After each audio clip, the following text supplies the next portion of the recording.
Biko ụmụnne ụmụnna m, aha m bụ Dr. Ezonwuka Franklin, Chairman Ọka Branch AIU. Ihe mere bụ I decided to make this voice note to explain.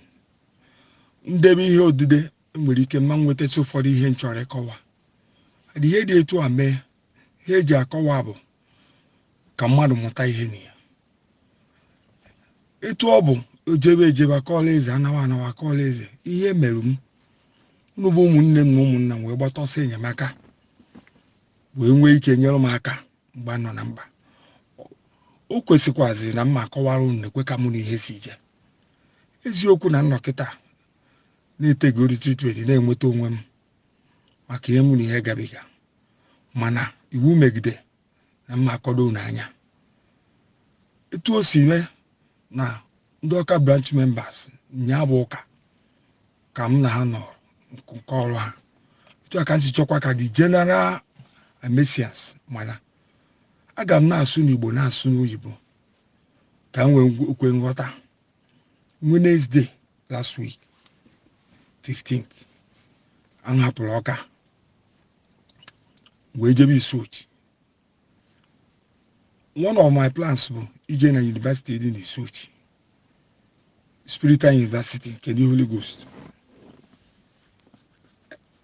Ama m ọzọpụ agaghị m akọwacha details na omere m n'ahụ mfụrụ nwere idea na ihe a ga-eme mana ọ bịa m n'ahụ.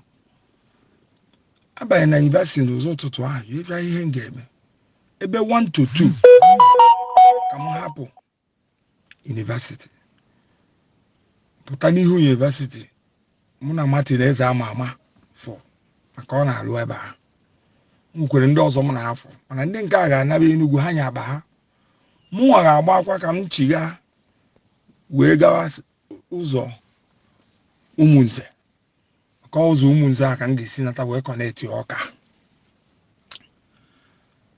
Apụta na university mụ na Martin eze ama ha fesịa aka uche ahụ ọ bịakwa m n'ahụ ọzọ maka ụzọ ebe ahụ dị mma wee throttle down, engine speed, move at that location.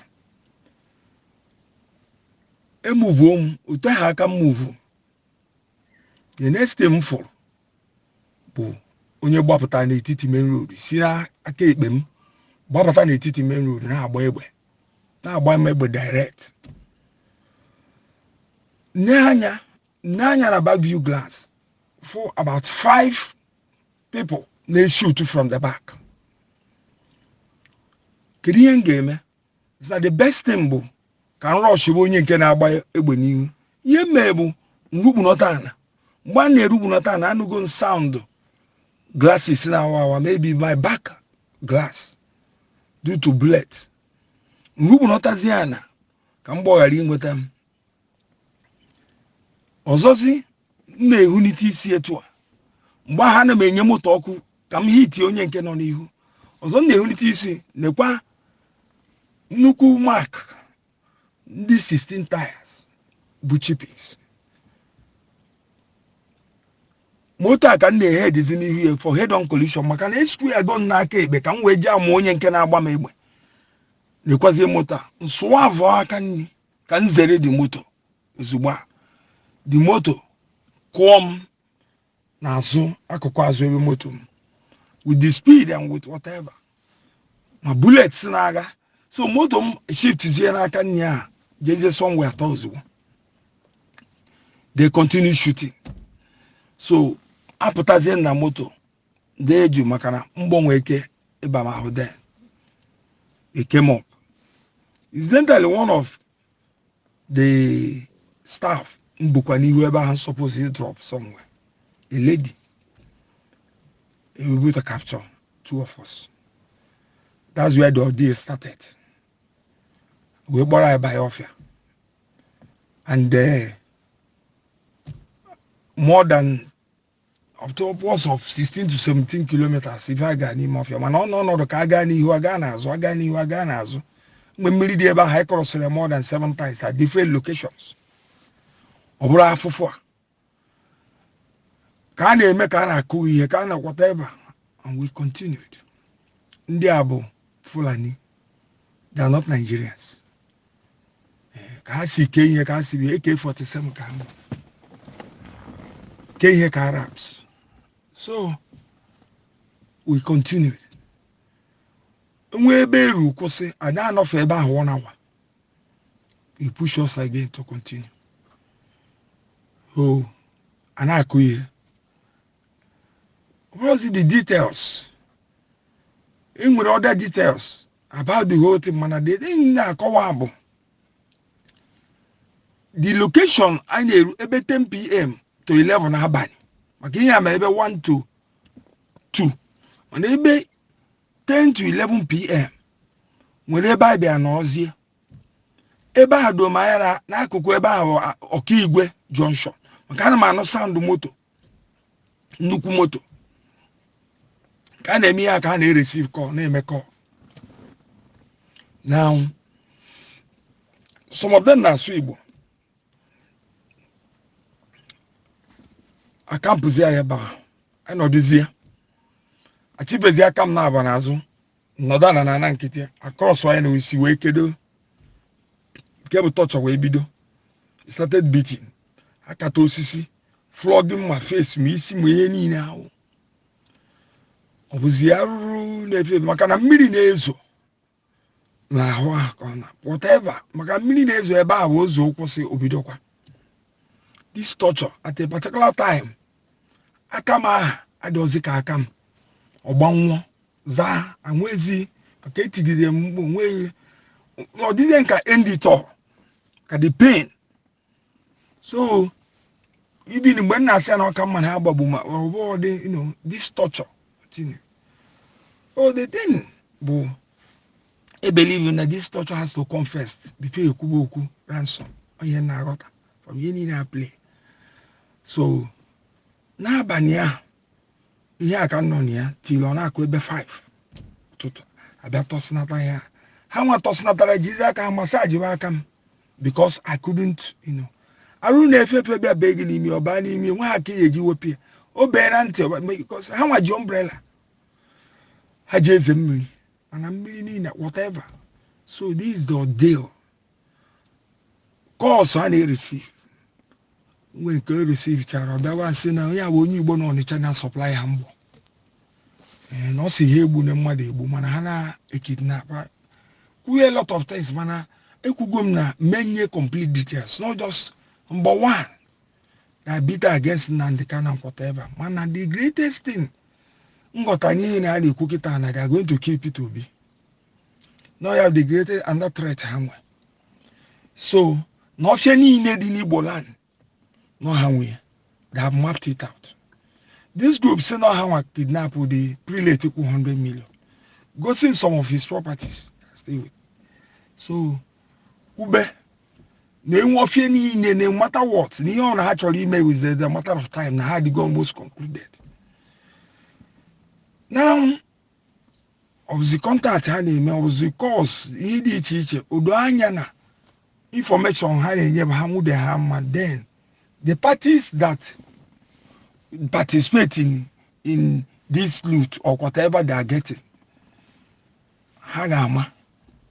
Hana mana enwego na ha enwetego ma ne so mgbe a na-ekuzi okwu na ego re na mgbe abịa na agwa m na 30 million yoba ha see and ekwe na onwe date and I made sure na any call of rang because the first call I did to Martin Ezama good see I don't know fu ebe aka m na na I didn't want to make any no foreign call nothing because anybody professor stake rise ya. If anybody bought barrister, stake rise. More foreign call. And they took my phone.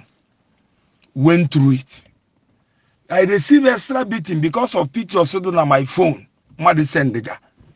Maybe able on non-government. Maybe able flying. Maybe all this is. So my brothers, I advise you. Biko. Will you big phone? Once they got happen the city location, you know, will be phone as you are moving. Walk or otherwise in anything, clean it immediately. They tried to go into my Facebook account. I spelled a wrong name for them. I received several beatings. The man has spelled his way. And see, I'm here Facebook. The man, Makana, actually see through it to get into my links, to other links of people. I made sure I didn't do that, and it was not easy. So the phone, then I went to SIM card, went all these things. We, started checking this and that, many other things. The things we think they don't know about maneuvering on this is they know it. So I had a fishing for people call them and they have, why buy there a lot of things. When I say they were all had jacket, I have finished and I have batata, have well. So Beacon, the forests still within our zone, they will have a very big problem. Makara, within this location, Chifos, when we started moving again, we one location within that expanse of that forest. They make sure that they will not take you near to a big or nearer to Ebende Madubi. Makaha, the whole location in that forest, they know. This community, Lomara, Isuochi, Leru, because these groups have now control from Leru Junction to Ebumuchuku. He told me that. Because when I began, when I my wife, this and that, because they proved her. Makani may go see an bomb to raise money. Because how they win an already at the shop of money. They would their time have a GJP another person. We waking with the money to settle. And then we major money na bana na major here whereby how wonderful and yeah, how could na have one Nigeria. What made us in with any what they said a lot of things. So have you as a waste of time or will a problem to you? When we have our car side they behind a dumb dead bodies. We side I will use in the see and they may need. Now get what they go. And the more I forget. Bunyan cousin they claim to be a student. I may know then a mama here and they need lift. Good. Because they wanted me to start raping her immediately. You see, I cannot do that. Now most girls with HIV are Gabaharo to ego. We just need you to get the girl and not going to see any able syphilis from birth. How we cut it, we piagged the girl. Now, this attempt at rape, they tried it even up to our release. But the stake is on my head because now, what money they're able to get, we guarantee our safety.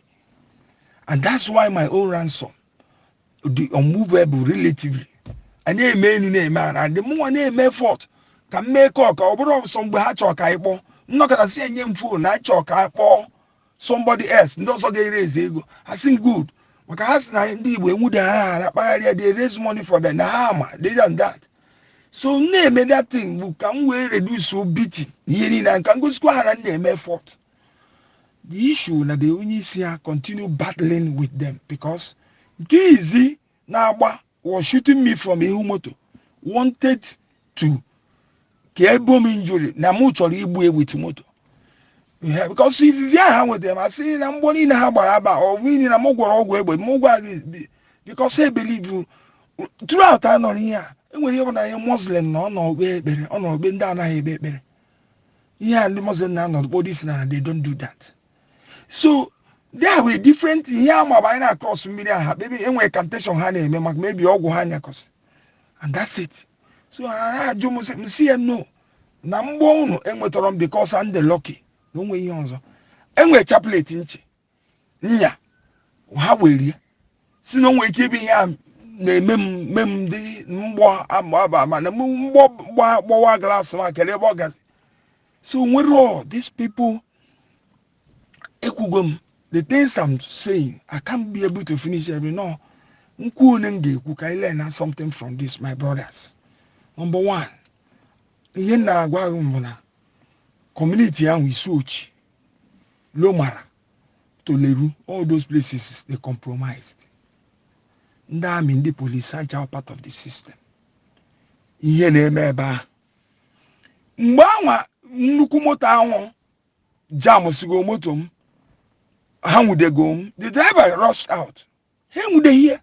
They left him. Good. Straight. Here, one of them are men, just like this. Turn back. I noticed that they are not disturbing the people in the community. Hana he rape ndi isochi. Hana he all those things. And when they benefit from this thing going on there. And then with informants. Although no local ones or how they are doing it. But informants are there. Because we are going to manage collect this ransom. But my wife, Mena Abiago, KJ, good. Nyamagwam, ha no becha incantation, Messi or Mayhene, Webini, or Wam Nahejeb. Good. Nsia, Kedimaka another group Napwega, Nazy, even my wife Hana. Always seem no how I control from Ebu Muchuku, no way another group. No fianina, na how map get out. Nemba haga ma tax this section, nemba haga no this, nemba haga me this section. Where see I go? Etu unu kidnap gom, mail track eta. Kedi kwenika mbosi ozunu mude kedi mba na ha mara gom na me pay go my due. Na obo kwa na once any of them from na any operation no na mo where see okay. Munem yenje akọwa ihe abụ ka anyị ghọta ebe anyị na-eje. Anyị ncha nọ ka anụ oriri n'aka ndị a. Anaghị m akọ ka nkonye onye ọbụla egwu. Nọ na nna akọ ka m kwuo dekwa ihe m fụrụ. Ka anyị wee mụta ka anyị mara what to do. So, mgbe ha jegodu ka eje collect ya ransom. Yes. I tell you, ebe ahụ amị checkpoint dị. Watch ebe ekosi na-eje ebe ahụ. Some of them bundi environment ya na-eje dị enwere ọkụ na flash. O nwere sign ha na-enye ndị amị ha. Ma ndị ọkada, ma ndị commercial buses na-eme operate n'ebe ha. That's my observation. Number 2. Bụrụ mgbe ejere ka anara ihe a. Emere my wife atọntọn na my friend onye nke kwere na ya maka na getting somebody ebo ego a wee je for that here egbuturu. When they may approach, they refuse. My friend, the barrister, he tell himself a former police officer, will remove vote sticker, remove a lot of things, volunteered himself in. So, and he observes the law. That big way, wow, say no ransom card. I mean, Mobiam. Then when they kidnapper na go and upon see okay, I jebe de to go te cigar. Think I did make transaction in our choosing pastor Kedenia. Side ebe je go cigar when they choosing. Never.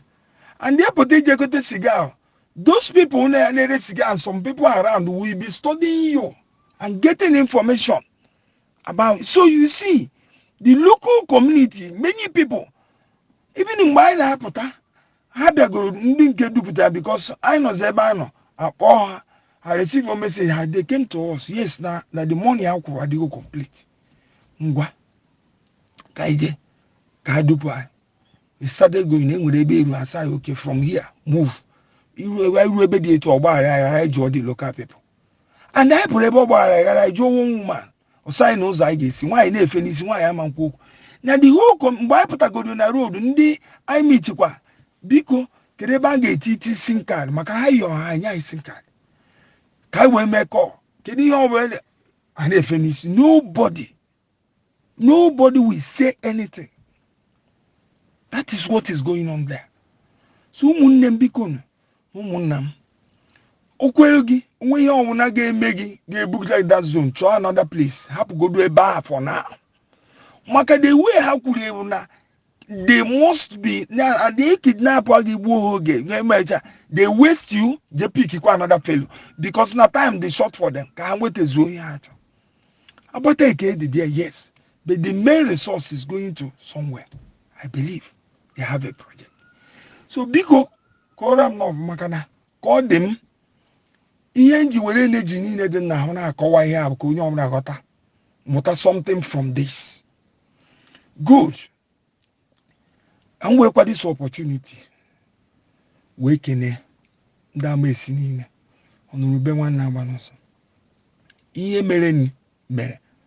Every day we learn. Every day we learn. My friends, they involved, we have many of them.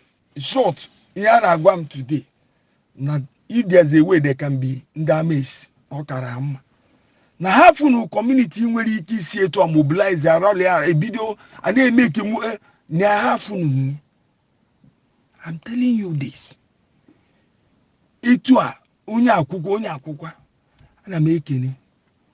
Mwa video be poba be ka ma akpọzu President General Miss Chukwu gozie gị Greg isi Chukwu nwanne gị Chukwu gozie gị afam eza kedu ebe m na-ebido kpọba ọ bụ ndị branch m agbaje megharị ibe ozugbo ejere na nke Prọfesọ Ezenweke ebe anyị na-eme ebido anọgide eti night nwunye prof nye ha nni ugboro na abụ mee etu ọgbaghara kwọta ebe ndị enyi m bịaziri ebe a nọ na-eme these things because ha bịazi dị involved chọpụta they were happy had impressed na ndị mmadụ nwere ike nọdụ etu sacrifice ya time and whatever vice chairman n'ọka Ifeanyi Ezeobi a motivator umuvu ozugbo mee ọka uburu ụzọ kedebe m ebido ichi eze nwanne ya Prọfesọ Ezenweke ọ kedebe m akpọba ha ka nkụ secretary ezuduzi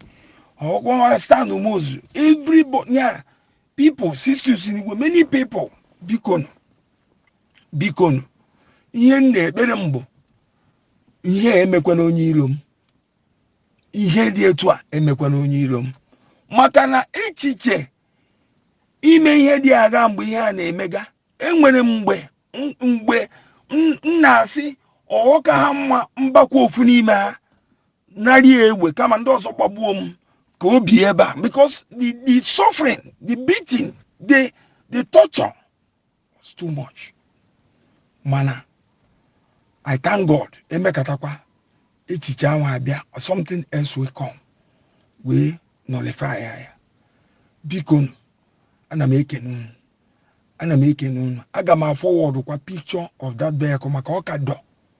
Now that university na isu. Akoda there. So ekugum ana mayunu onwe ihe ona bu agazona ka soro eba kita soro eba oya ba advice ngenye nwo ohia di nso ba ega biko kai ne ba ya anya ihe gbasa security ai nnukute nsogbu di ndị a na-use our voice to gain information ndị a na-use there's a lot of things going on. The army, the police, the whole thing about it now. A friend of mine who is in the hunters group. So then this year, we will not mobilize. Wait for your exam.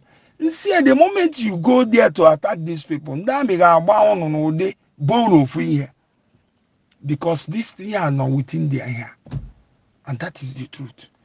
So can we ram no for? Ye na yo Chineke. Biko ebere niile n'ugbe n'isi mbọ niile n'ụgba n'isi ego akụnụba ụdị na ụdị ọnwụna etu esi gba ndị be mume ma etu ụmụnne m weta ebe ana m asị ka Chineke gozie unu mmajikwu mmaji n'aha Jesus. It shall be well with you. It shall be well with Amace. The name Amace will remain a holy name in my heart and in my mind the rest of my life. Amen. So, biko ihe gbasara ụgwọ ndị contribute ego ihe niile. The processes of refunding them, we have started contacting them. Ka anyị nwetakwa bank account ha for refund. Ancha so n'ihe ọka branchi nebere anya chairman by Ezeobi ha Ifeanyi, because on her in our collective figures and whatever. So we are in that process. And I'm a biko. Na phone. When this happens, when they say so here need the email, we need those accounts numbers. Forward wire to Ifeanyi Ezeobi to here phone number, whatever. Tomorrow Tuesday we start paying back. ndị nke sikwanụ no na ha nyere ọsọ Chineke ma obi mmadụ. There's nothing I can say. What else I can say? No, God has given me a second chance. Ogun, I was destined to go. Mana, God gave me a second chance, and that's what I'm in. So, because unyagota henibi, itu akora no. Ona abukwa no foru kpo nza nwete nwo nza nkowa kwa maka na ewere m si nka ya tie na phone ofu ngota. Biko kodin Chineke gozie onye ọbụla. In Jesus' name, amen. Amen.